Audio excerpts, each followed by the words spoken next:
إن الحمد لله نحمده ونستعينه ونستغفره ونعوذ بالله من شرور أنفسنا ومن سيئات أعمالنا من يهده الله فلا مضل له ومن يضلل فلا هادي له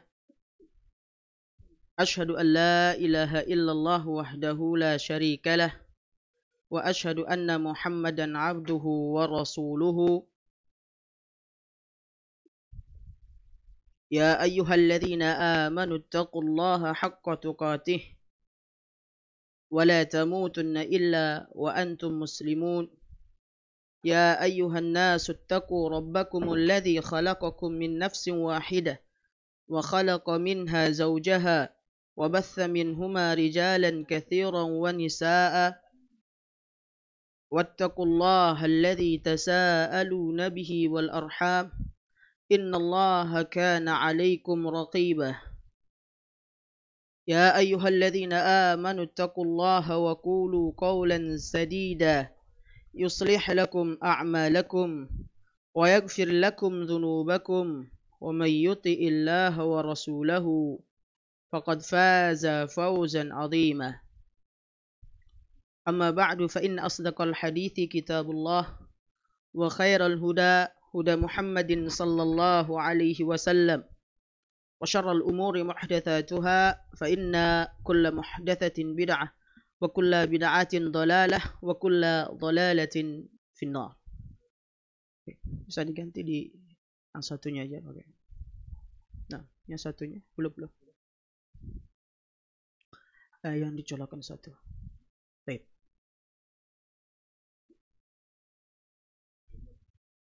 Nah. خلاص. Nah. Baik, ikhwani fid din, rahimakumullah. Ahlan wa sahlan wa marhaban bikum. Alhamdulillah,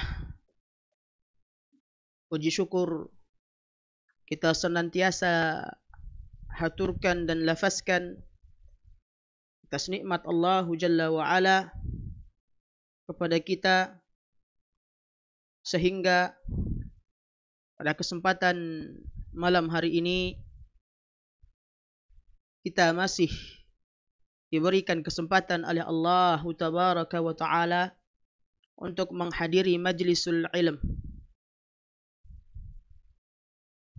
Hadir ke majlisul ilm ya ikhwah bukanlah suatu perkara yang remeh, bukanlah suatu perkara yang ringan, akan tetapi membutuhkan hati, membutuhkan jiwa yang bersih untuk kita bisa menghadiri majlisul ilmi ini. Salawat serta salam semoga senantiasa tercurahkan kepada junjungan kita yang mulia, Nabi kita Nabi Muhammad sallallahu, yang dimana atas kegigihan beliau, kesungguh-sungguhan beliau, kita merasakan manisnya iman dan berada di atas agama yang mulia ini, agama yang diridai oleh Allah Tabaraka wa Ta'ala. Ikhwani fid din, rahimakumullah. Melanjutkan pembahasan kita pada malam hari ini, biidznillahi ta'ala, kita akan masuk pada permasalahan yang kelima, ay al-mas'alatu al-khamisatu. Permasalahan yang kelima yaitu siyamul hamili wal murdi'. Al-muallif hafizahullahu ta'ala menyebutkan permasalahan yang kelima yang akan kita kaji dari kitab ini adalah terkait dengan siyamul hamili wal murdi'i, puasanya wanita yang hamil lagi menyusui. Puasa wanita yang hamil dan menyusui.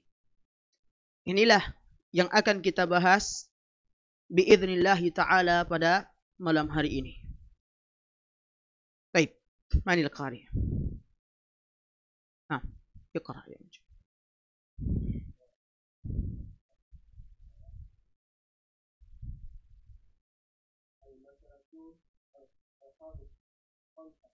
Nah.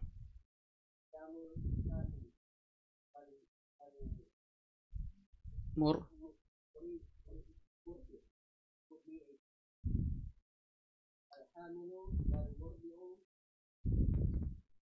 lahuma halatan. Nah. الحالة الأولى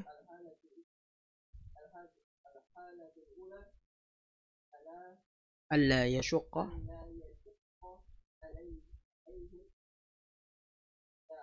طيب يحصل ولا يحصل عليهما يحصل عليهما ضرر جنينهما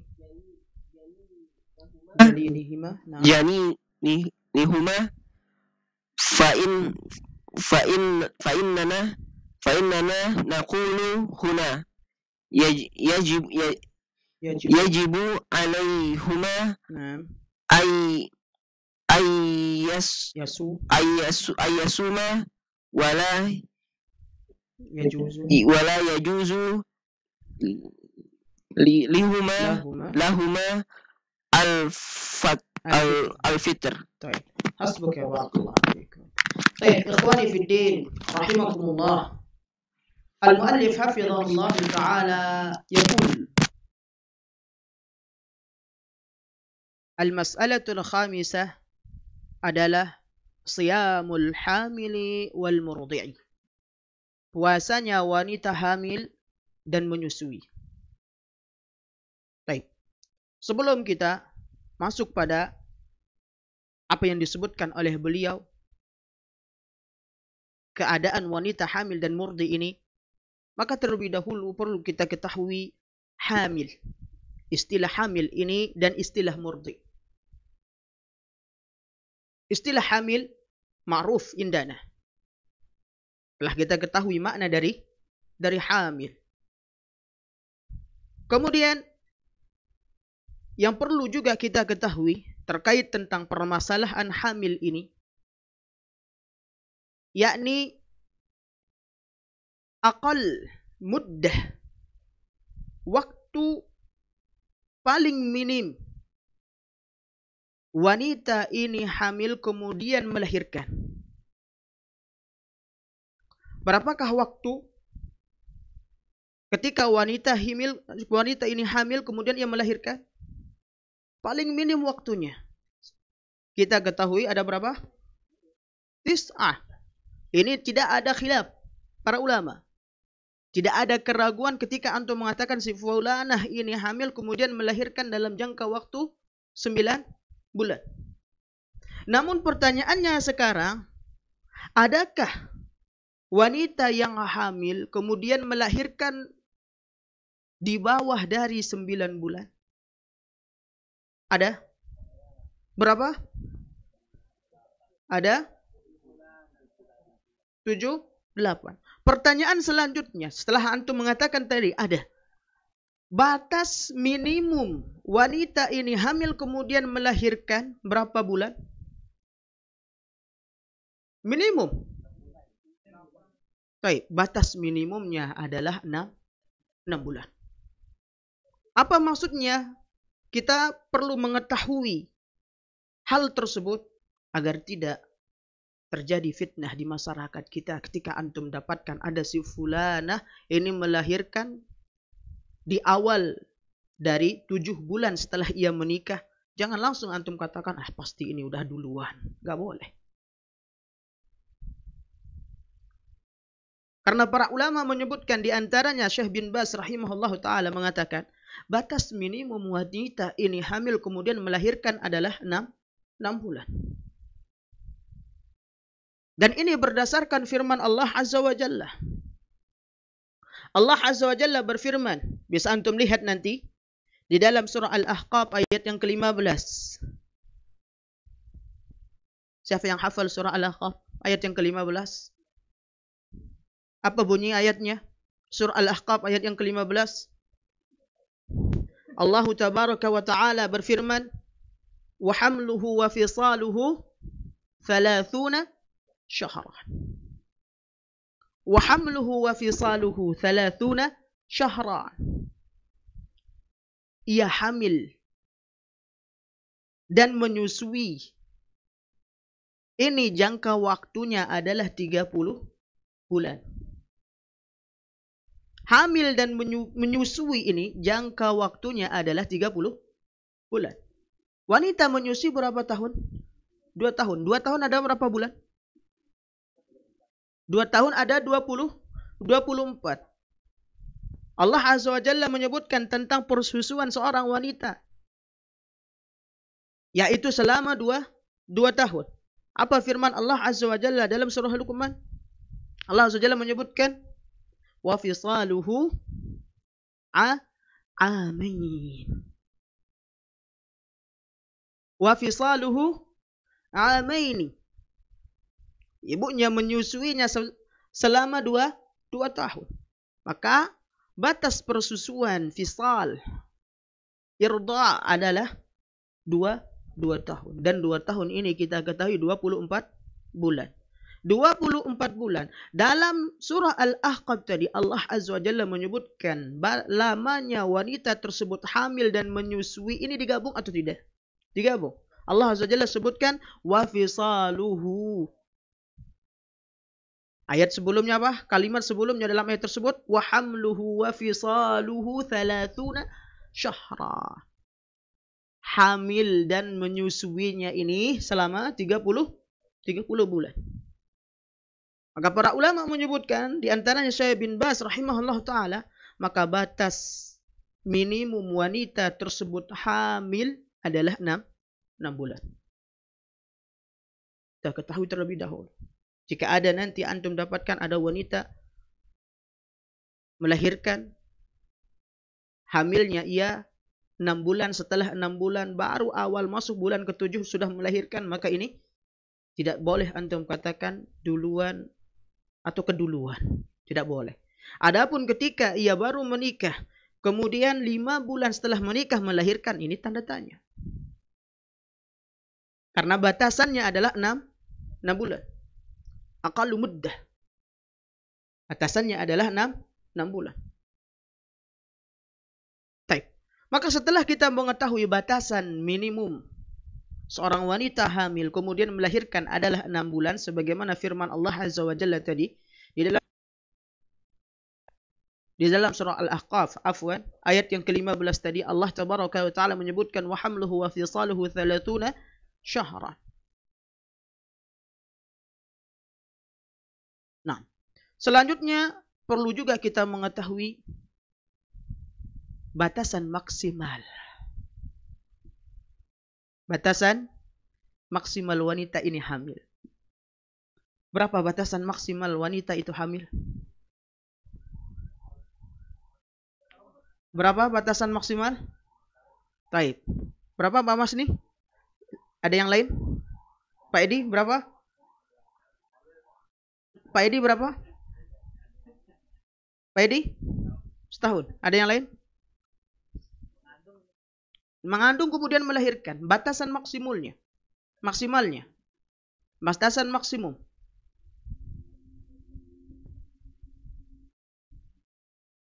Nah, kenapa kita butuh mengetahui hal ini? Batasan minimum dan batasan maksimum.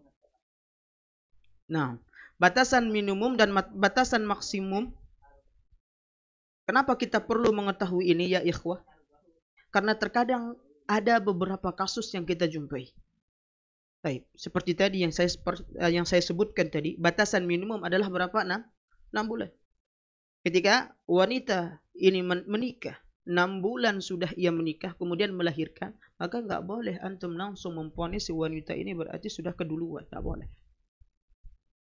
Ini batasan minimum wahamil. Ini batasan minimum hamil. Batasan maksimum, para ulama berselisih pendapat. Dan apa manfaatnya kita mengetahui batasan maksimum ini, maksimal ini? Karena terkadang ada kasus, misalnya, si laki-laki ini hendak TKI, meninggalkan istrinya misalnya. Ia akan meninggalkan istrinya TKI. Kemudian ia TKI selama tahunan, misalnya 2 tahun. Tiba-tiba ia dapatkan istrinya telah melahirkan. Ketika ia dapatkan istrinya melahirkan ini, nggak boleh langsung ia memponis istrinya berzina dengan laki-laki lain. Tidak boleh. Karena sudah 2 tahun, sudah lama, tahunan saya tidak bergaul dengan istri saya. Kemudian apa? Tiba-tiba ia melahirkan dalam jangka waktu ini. Dalam jangka waktu 2 tahun, saya tinggalkan dia. Nggak mungkin ini bibit. Ini adalah bibit saya. Tidak bisa demikian langsung kita ponis. Karena para ulama berselisih pendapat terkait masalah ini. Di sini saya sebutkan ada beberapa pendapat. Ada 6 pendapat terkait batas maksimal hamilnya seorang wanita. Pendapat yang pertama adalah pendapat zahiri. Ini pendapat madhab zahiri. Nah, di antaranya adalah Dawud al-Zahiri dan Ibnu Hazm. Apa kata mereka? Aqsa muddatin lil hamli adalah 9 ashhur. Batas maksimal wanita itu hamil yaitu 9 bulan. Ini pandangan yang pertama. Pandangan yang pertama. Kenapa? Karena mengikuti teks secara zahir. Pandangan yang kedua, ini merupakan pandangan Ibnu Rushdi yang mengatakan batas maksimal wanita ini hamil kemudian melahirkan yaitu 1 tahun. Jadi ada yang berpendapat 1 tahun. Nah, ada yang berpendapat tadi 1 tahun. Baik. Kemudian pandangan yang ketiga. Pendapat yang ketiga adalah madhab Hanafi. Madhab Hanafi mengatakan batas maksimal wanita tersebut hamil kemudian melahirkan yaitu 2 tahun. Ini madhab Hanafi. Baik. Pendapat yang keempat mengatakan, pendapatnya Al-Laits bin Sa'ad. Ia mengatakan batas maksimal wanita hamil kemudian melahirkan adalah 3 tahun. Nah, pendapat yang kelima, ini pendapat madhab Syafi'i, madhab Hambali, dan juga pendapat sebagian besar madhab Maliki. Masya Allah, ini 3 madhab. Ini pendapat 3 madhab. Pendapat yang kelima ini pendapat 3 madhab. Apa yang mereka katakan? Batas maksimal wanita hamil kemudian melahirkan adalah 4 tahun.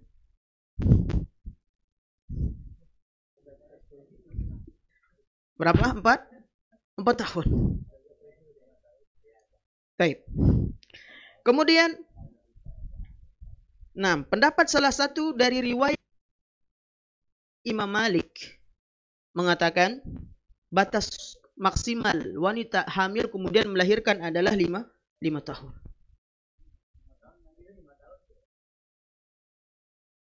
Tapi saya tidak nukilkan di sini 7 tahun tersebut. Baik. Maka ikhwani fiddin rahimakumullah.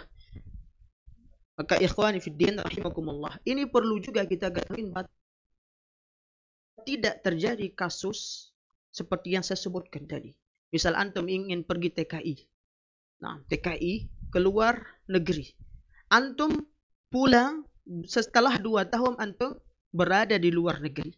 Dan setelah antum pulang, antum mendapatkan istri antum sedang melahirkan.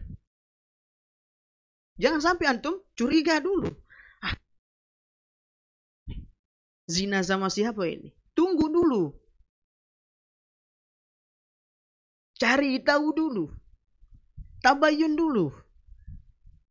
Karena para ulama menyebutkan batasan-batasan hal tersebut, yaitu batasan maksimal dari wanita hamil tersebut Madhab Maliki, madhab Syafi'i, dan madhab Hambali. 3 madhab ini mengatakan 4 tahun. Bayangkan ya ikhwan. Maka mungkin ketika lahir sudah giginya sudah ada. Nah, lah. Rahimakumullah. Terkait dengan hamil ini telah kita ketahui tadi, batas minimum wanita hamil adalah 6 bulan. 6 bulan. Maka segala sesuatunya ini ada ilmu. Kita berkata, jangan sampai kita memponis terlebih. Para ulama berselisih pendapat. Pendapat yang saya kepada pendapat tersebut adalah 4 tahun.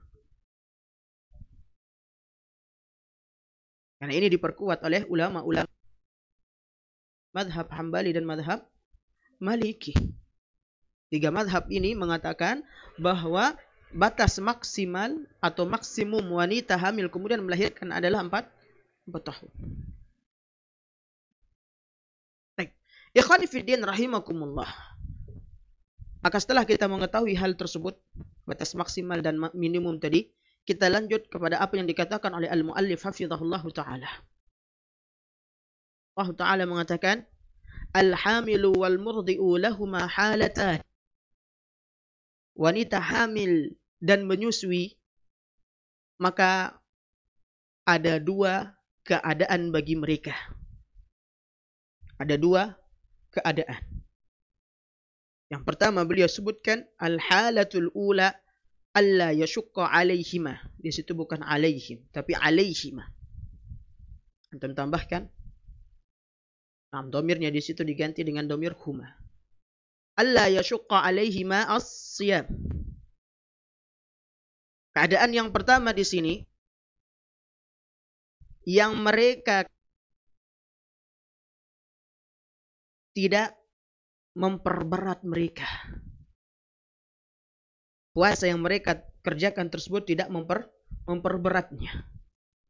Maka ketika puasa yang ia kerjakan ini tidak ada sesuatu yang memperberatnya, wanita yang hamil lagi menyusui atau ibu hamil dan ibu menyusui ini, maka apa yang perlu ia lakukan? Ketika kita dapatkan alla yashqa alaihima as-siyam wa la yahsul alaihima ad-darar ini, dan mudarat tidak ada padanya, ia puasa biasa-biasa saja, tidak berat baginya dan tidak juga ada mudarat baginya, wanita hamil dan menyusui ini, dan tidak memudaratkan dirinya dan juga tidak memudaratkan janinnya, maka apa yang perlu ia lakukan? Fa innana naqulu, kata beliau, maka kita katakan kepada wanita tersebut, yajibu alaihi ma ayyasuma wa la yajuzu lahum al-fitr. Wajib baginya untuk puasa. Wajib baginya untuk berpuasa. Tidak boleh baginya untuk berbuka. Apa maksudnya berbuka? Tidak boleh baginya meninggalkan puasa pada hari tersebut. Karena tidak ada masyaqqah dan tidak ada mudarat yang ditimbulkan ketika ia puasa. Baik ini untuk wanita hamil maupun ibu menyusui. Baik. Ikhwani fiddin, rahimakumullah. Maka setelah kita mengetahui hal tersebut, maka wajib baginya untuk berpuasa. Yajibu alaihi ma ayyasuma wa la yajuzu lahum al-fitr tersebut. Jikalau seandainya ia tidak puasa pada hari tersebut tanpa ada masyaqqah dan tanpa ada mudarat, berdosa atau tidak? Berdosa. Karena tidak ada udzur. Sama halnya dengan orang yang meninggalkan puasa tanpa udzur. Meskipun ia dalam keadaan hamil maupun dalam keadaan menyusui, tapi tidak berat baginya puasa dalam keadaan hamil dan tidak memudaratkan baginya puasa dalam keadaan hamil dan menyusui ini, maka wajib baginya untuk puasa. Jika ia meninggalkan puasa tersebut, maka berdosa. Ini perlu diperhatikan, jangan diremehkan. Jangan kita remehkan. Jadi kadang ada wanita beralasan memang dia tidak ada niat sama sekali puasa. Alasannya apa? Saya kan ibu hamil. Ada uzur bagi saya. Padahal nggak ada masyaqqah dan nggak ada mudarat baginya kalau dia puasa. Maka nggak boleh kita sepilihkan ini. Baik. Selanjutnya ikhwani fiddin rahimakumullah. Kita masuk dengan al-halatu tsaniyah. Keadaan yang kedua terkait dengan wanita hamil dan menyusui ini. Baik, manil qari.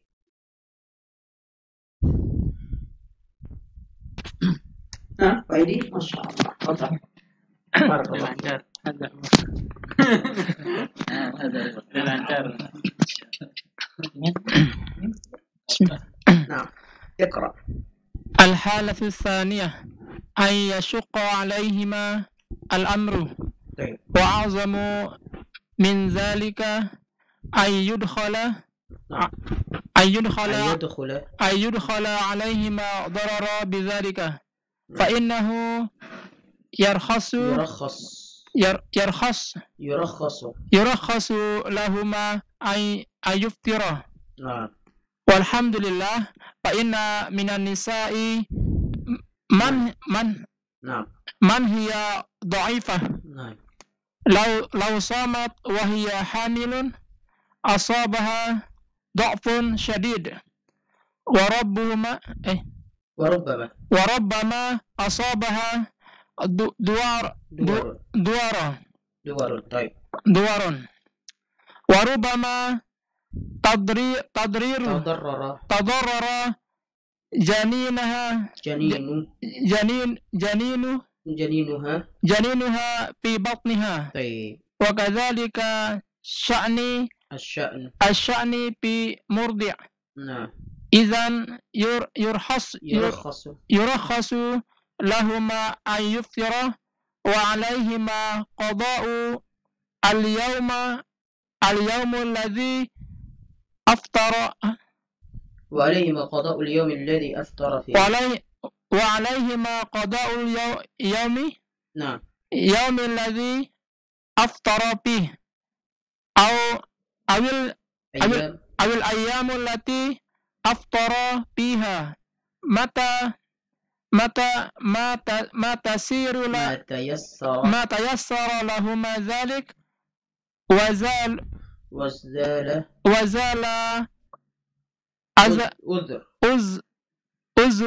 أزرهما. طيب حسبك بارك الله فيك.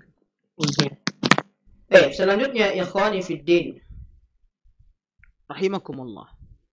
Keadaan yang kedua yang disebutkan oleh al-muallif hafizahullahu taala yaitu ayyashqa alaihima al-amru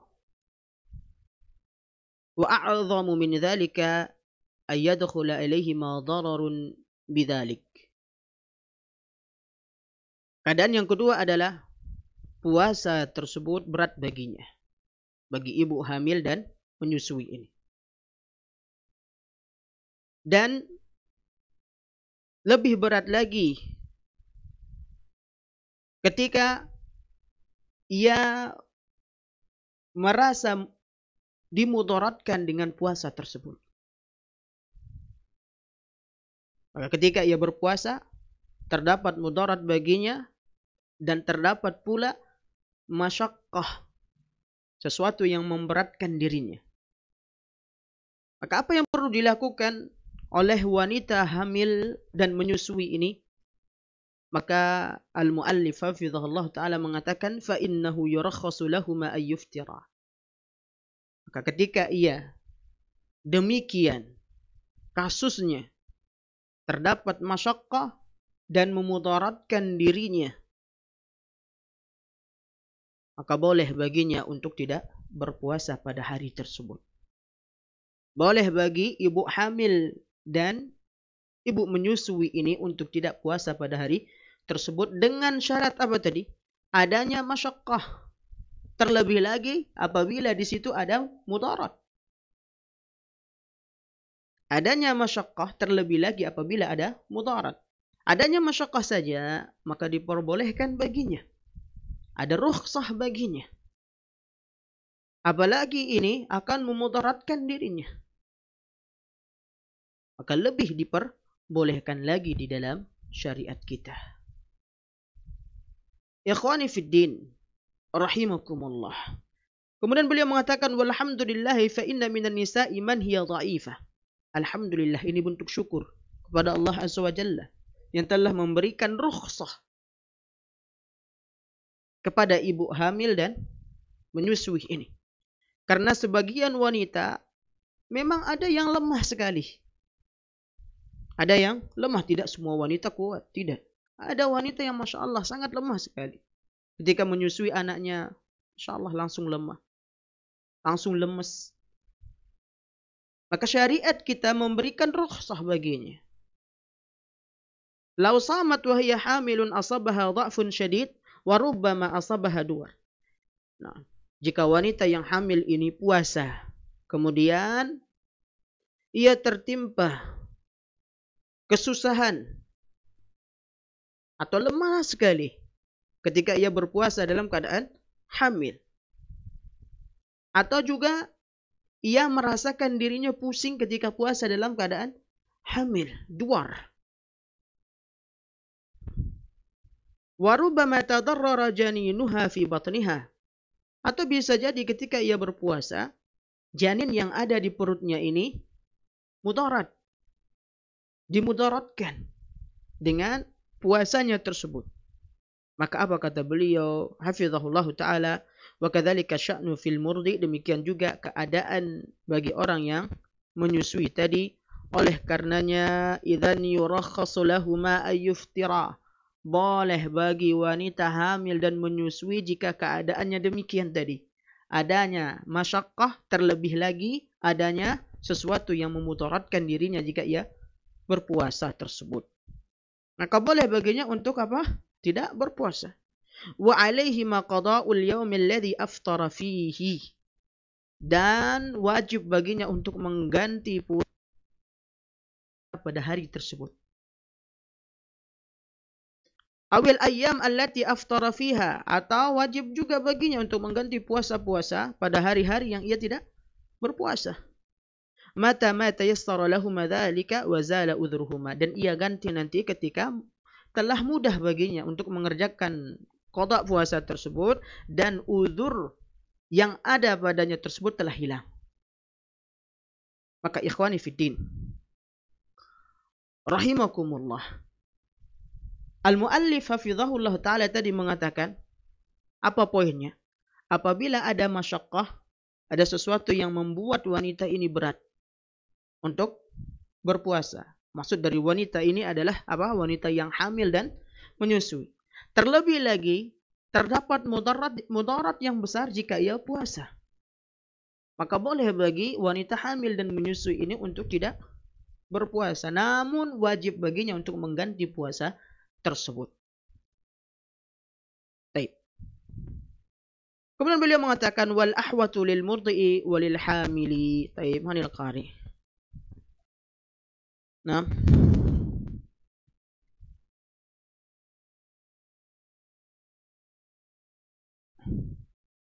Raden. ثم قال والأهوات للمرضع وللحامل إن كان الفطر لأجل الخوف على الجنين أو الخوف على الجنين مع النفس. الأهوات لهما إن كان من أهل القدرة المادية أن يطعم مع القضاء عن كل يوم مسكينا.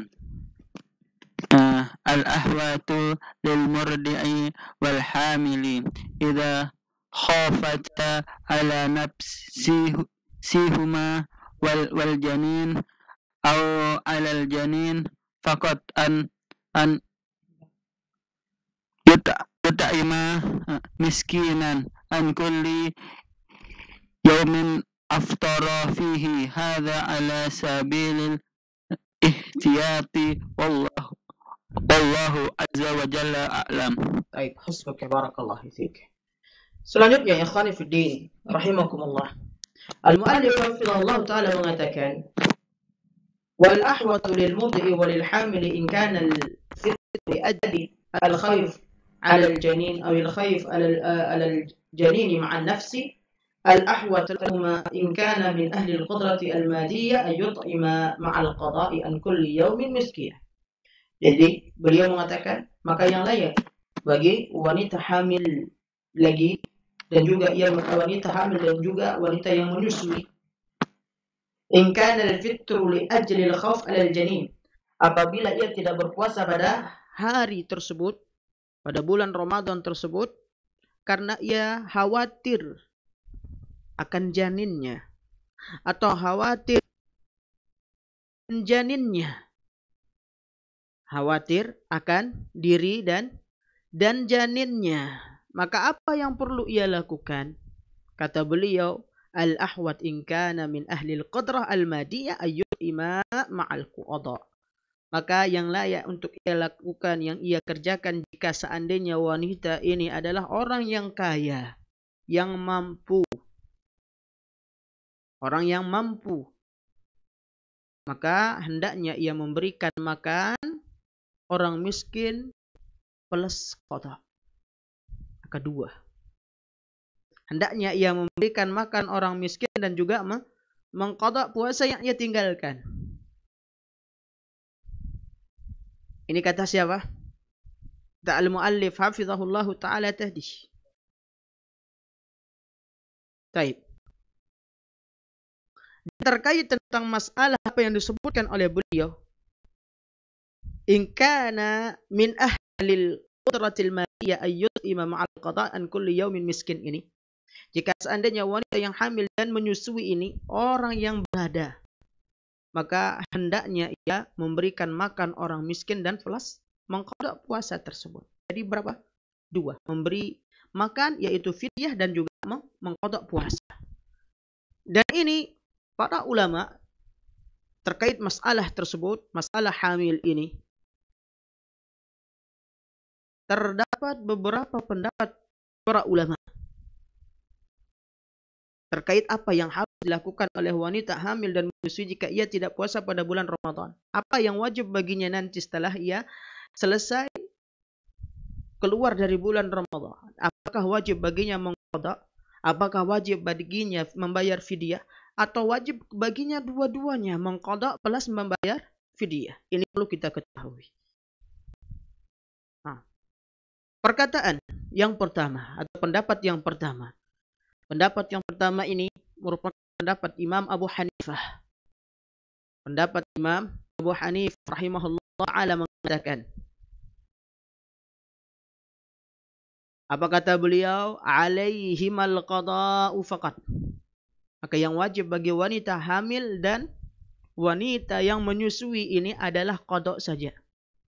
Tidak perlu fidyah. Pendapat siapa? Abu Hanifah. Dan pendapat Abu Hanifah ini juga selaras dengan pendapat sahabat yang lain. Semisal sahabat Ali bin Abi Thalib radhiyallahu ta'ala anhu.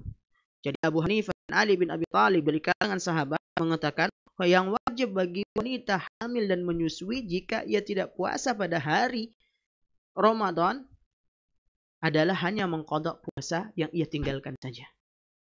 Hanya mengqada puasa yang ia tinggalkan saja. Tidak ada yang lain. Baik, pendapat yang kedua. Pendapat yang kedua. Dan ini pendapatnya mazhab Syafi'i dan Ahmad. Mazhab Syafi'i dan Ahmad. Apa kata mazhab Syafi'i dan Ahmad? In khafat ala anfusihima fa'alaihi al-qada' faqat. Beliau memperinci. Apabila wanita yang hamil dan menyusui ini hanya khawatir akan dirinya saja, maka cukup baginya mengqada saja. Ini apabila ia khawatir akan dirinya. Apabila ia khawatir akan dirinya saja, maka cukup baginya apa? Mengqada puasa saja. Berarti di sini ada perincian, ada. Dan selanjutnya mereka mengatakan dan Ahmad mengatakan wa in khafata ala waladayhima fa alaihim al-qada wa it'amu miskin an kulli yawm. Namun apabila ia khawatir atas anaknya, atas janinnya, maka yang wajib juga baginya adalah it'am miskin dan juga membayar fidyah. Maka di sini ada dua. Karena dia khawatir akan dirinya atau dia khawatir akan janinnya tadi. Jika khawatir akan janinnya tadi, maka yang ia harus lakukan adalah membayar fidyah dan mengqada puasa. Ini mazhab Syafi'i dan mazhab Imam Ahmad bin Hanbal. Nah, maka di sini ada pendapat yang kedua. Ini pendapat yang kedua yang kita sebutkan. Dan hal ini juga sebagaimana diceritakan oleh Al-Jassas dari Ibnu Umar radhiyallahu taala anhuma. Berarti ini ada sahabat juga yang mendukung. Siapa? Ibnu Umar radhiyallahu taala anhuma yang mendukung perkataan dua imam tadi. Karena dua imam ini memperinci apabila wanita ini saja. Ketika ditanya kenapa enggak puasa, saya khawatir mudarat bagi diri saya. Maka wajib baginya qada. Namun apabila ia takut akan janinnya atau anaknya tadi, maka wajib baginya adalah dua. Wajib baginya adalah dua. Qada plus fidyah. Jelas? Baik, ini perkataan siapa? Perkataan Imam Ahmad dan Syafi'i atau mazhab Syafi'i dan mazhab Hambali. Yang ketiga. Nah,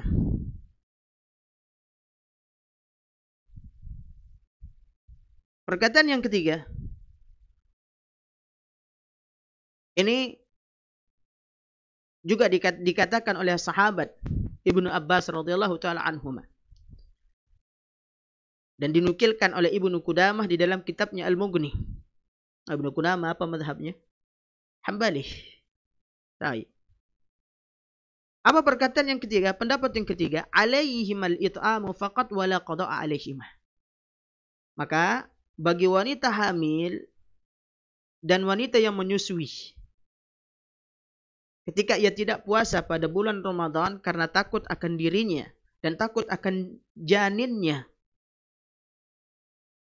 maka cukup baginya memberikan makan saja atau membayar fidyah saja tanpa mengqada. Ini pendapat yang ketiga. Wajib baginya membayar fidyah saja tanpa mengqada. Nah, dan hal ini juga dinukilkan juga dari sahabat Abdullah bin Abbas radhiyallahu taala anhuma dan Ibnu Umar radhiyallahu taala anhuma. Insyaallah. Ini pendapat tersebut.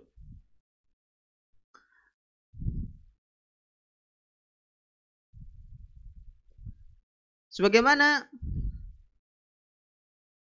diriwayatkan oleh Imam Abu Dawud dari Ibnu Abbas, ketika Ibnu Abbas radhiyallahu taala anhuma menafsirkan firman Allah azza wa jalla yang kita sebutkan kemarin, wa 'alal ladzina yutiqunahu fidyatu ta'amu miskin. Qala kanat rukhsatan lisyaikhil kabir wal mar'atil kabirah wa huma yutiqani as-siyam ay yuftira wa yut'ima makana kulli yawmin miskina wal hubla wal murdi idza khafata. Baik.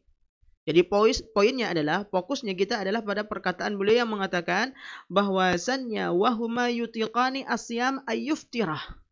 Orang yang terpaksa atau berat baginya untuk mengerjakan puasa tersebut karena sakit atau dalam keadaan safar, maka baginya adalah it'am, fidyah, kata siapa? Ibnu Abbas radhiyallahu taala anhuma. Makana kulli yaumin miskina. Ia memberikan fidyah setiap hari satu orang miskin sesuai dengan puasa yang ia tinggalkan. Dan demikian juga halnya wanita yang hamil dan menyusui. Idza khafata, apabila ia takut. Jadi dasar yang ketiga ini, pendapat yang ketiga ini adalah sebagaimana yang disebutkan oleh Ibnu Abbas radhiyallahu taala anhu tadi. Ibnu Qudamah juga menukilkan hal tersebut, cukup bagi wanita tersebut membayar fidyah. Tidak wajib baginya untuk mengqadha puasa tadi. Baik. Selanjutnya, ikhwani fid din, rahimakumullah. Al-Jassas di dalam kitab Ahkamul Quran ia menyebutkan ikhtilaf as-sahabah fi hadhihi al-mas'alah, terdapat khilaf para sahabat terkait tentang masalah ini. Bahwasannya para salaf terdahulu berbeda pendapat. Ada 3 pendapat yang dikemukakan dari kalangan para sahabat terkait dengan wanita yang hamil dan menyusui tadi. Faqala Ali, kata Jassas, Ali bin Abi Thalib berkata, alaihimal qada'u idza aftarata wala fidyata alaihimah. Maka yang wajib bagi wanita hamil dan menyusui tersebut adalah apa? Qadha, dan fidyah tidak wajib baginya. Ini pendapat siapa? Ali bin Abi Thalib, sahabat. Wa qala Ibnu Abbas, dan Ibnu Abbas radhiyallahu taala anhu mengatakan, alaihimal fidyatu bila qadha. Bagi wanita hamil dan menyusui ini fidyah saja tanpa qadha. Jadi enggak ada qadha baginya, cukup membayar fidyah, sudah selesai. Wa qala Ibnu Umar, namun Ibnu Umar radhiyallahu taala anhu berkata yang lain lagi. Apa perkataan Ibnu Umar? Alaihimal fidyatu wal qadha.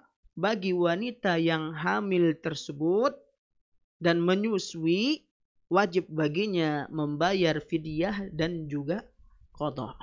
Masya Allah. Maka dari perkataan di atas tadi, kita jumpai para sahabat saja berbeda pendapat atau tidak?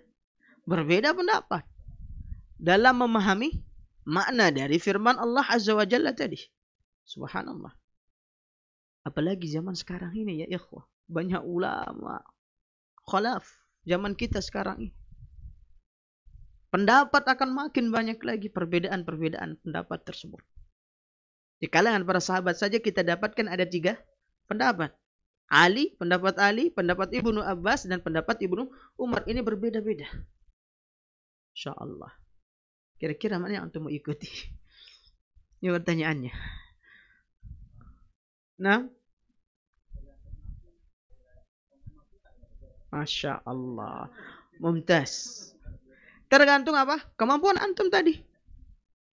Nah, kira-kira mana yang kita perlu ikuti? Mungkin ada pertanyaan seperti itu. Nah, pasti ada pertanyaan. Mana yang perlu kita ikuti? Kita jawab tergantung antum mampunya tadi. Oleh karenanya Al-Muallif hafizahullah ta'ala tadi beliau mengatakan apa?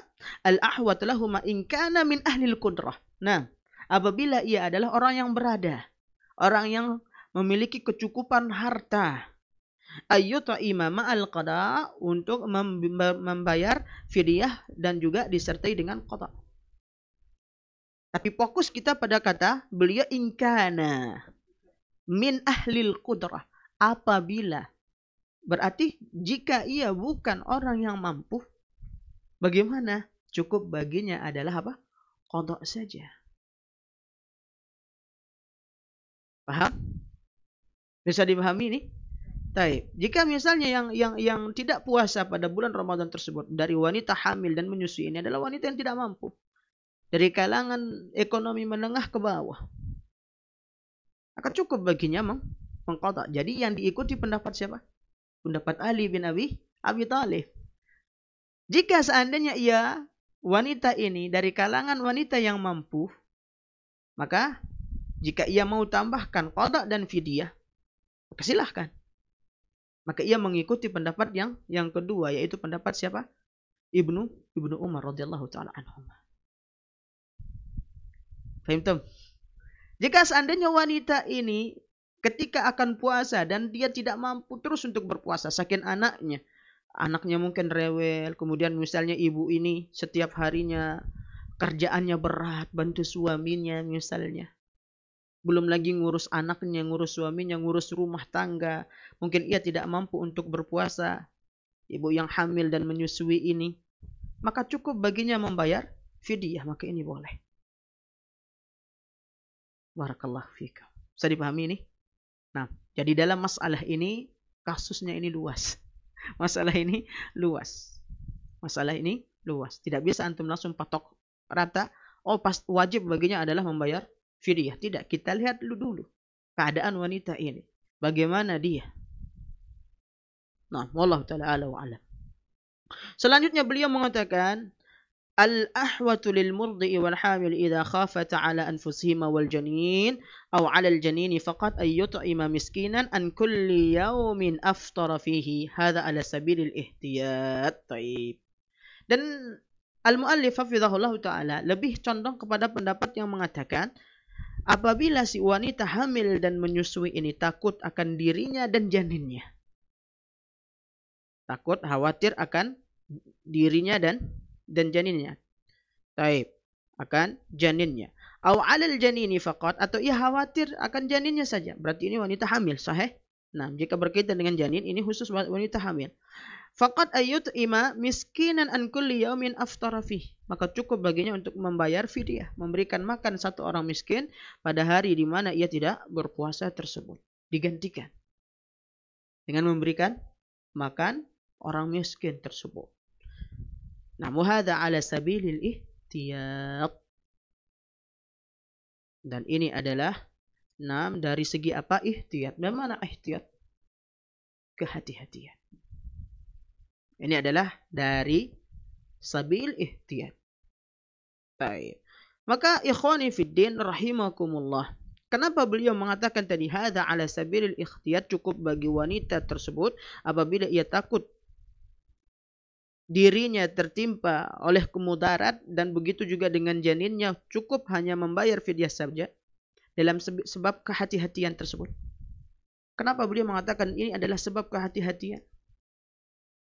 Kenapa? Karena banyak wanita seperti yang beliau jelaskan tadi, wanita ini lemas. Ketika ia bulan Ramadan ini hamil, kemudian nanti setelah melahirkan juga akan menyusui. Karena fisiknya wanita ini lemah, maka baginya, kata beliau, dari segi kehati-hatian cukup membayar apa? Fidyah. Cukup membayar fidyah. Namun bukan berarti tidak kita menggunakan pendapat yang lain dari pendapat para ulama atau sahabat tadi. Baik. Maka jika si wanita ini kuat baginya berpuasa, namun pas hari Ramadan tersebut dia tidak kuat berpuasa karena masa hamilnya mungkin masih muda, lagi ngidam misalnya, kemudian ia nggak puasa pada bulan Ramadan tersebut, tapi sejatinya fisiknya ini kuat, maka yang wajib baginya adalah membayar qada, mengqada puasa tersebut nanti di luar Ramadan. Wallahu ta'ala a'la wa a'lam bis-shawab. Baik. Ikhwani fiddin rahimakumullah. Demikian yang bisa kita paparkan terkait tema kita, yaitu al-hamil wal murdi tadi, tentang puasanya wanita yang hamil dan menyusui ini. Jika ada pertanyaan, maka saya persilahkan beberapa menit untuk bertanya. Nah, baik.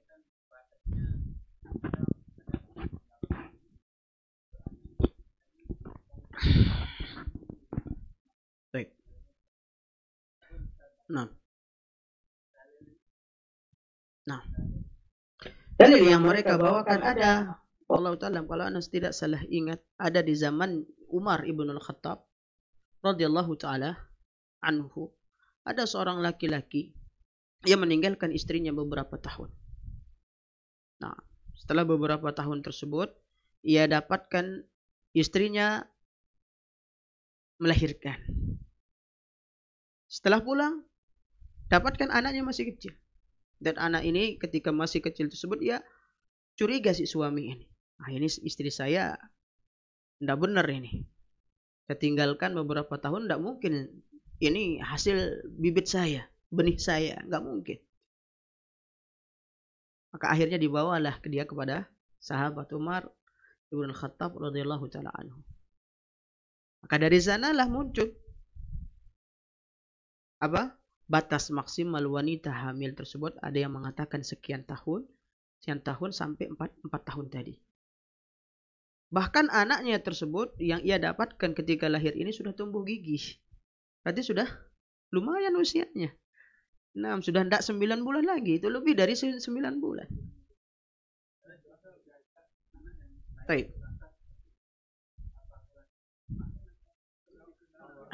Wallahu a'lam. Kalau masalah itu, perkara tersebut adalah perkara yang apa? Nah, kita tidak mengetahuinya. Adapun dari segi medis sebenarnya para dokter juga berbeda pendapat tentang masalah ini. Taib, para dokter berbeda pendapat. Hatta medis pun dalam masalah batas maksimal hamilnya wanita tersebut berbeda pendapat. Medis, ini dari segi medis. Ada yang mengatakan 10 bulan.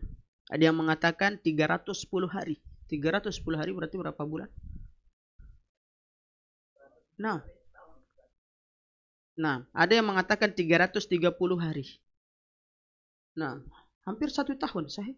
Nah, hatta dari dunia medis pun ini terdapat perbedaan. Kenapa dari dunia medis saja terdapat perbedaan batas maksimal wanita ini hamil? Dan ini menunjukkan kasus-kasus yang mereka pernah tangani. Terlebih lagi para ulama dalam masalah tadi, bahkan kita jumpai tadi madhab Syafi'i, madhab Maliki, dan madhab Hambali tadi mengatakan batas maksimum adalah 4 tahun tadi. Maka masih ada kemungkinan menunjukkan bibit tersebut yang masih tertanam itu adalah bibit antum misalnya. Antum ini sekarang ingin pergi ke luar daerah atau ke luar negeri. Nggak pulang-pulang selama 3 tahun. Tiba-tiba antum pulang, antum dapatkan ada anak kecil. Ini anak siapa gitu kan? Tanda tanya antum. Anak ini baru 1 bulan misalnya. Ini anak siapa? Nah, jangan sampai antum katakan, antum curiga dulu kepada istri antum. Cek dulu. Cross cek dulu. Wallahu ta'ala a'la wa a'lam bis-shawab. Baik. Ada pertanyaan selain ini? Silahkan. Nah, Pak Edi. Jadi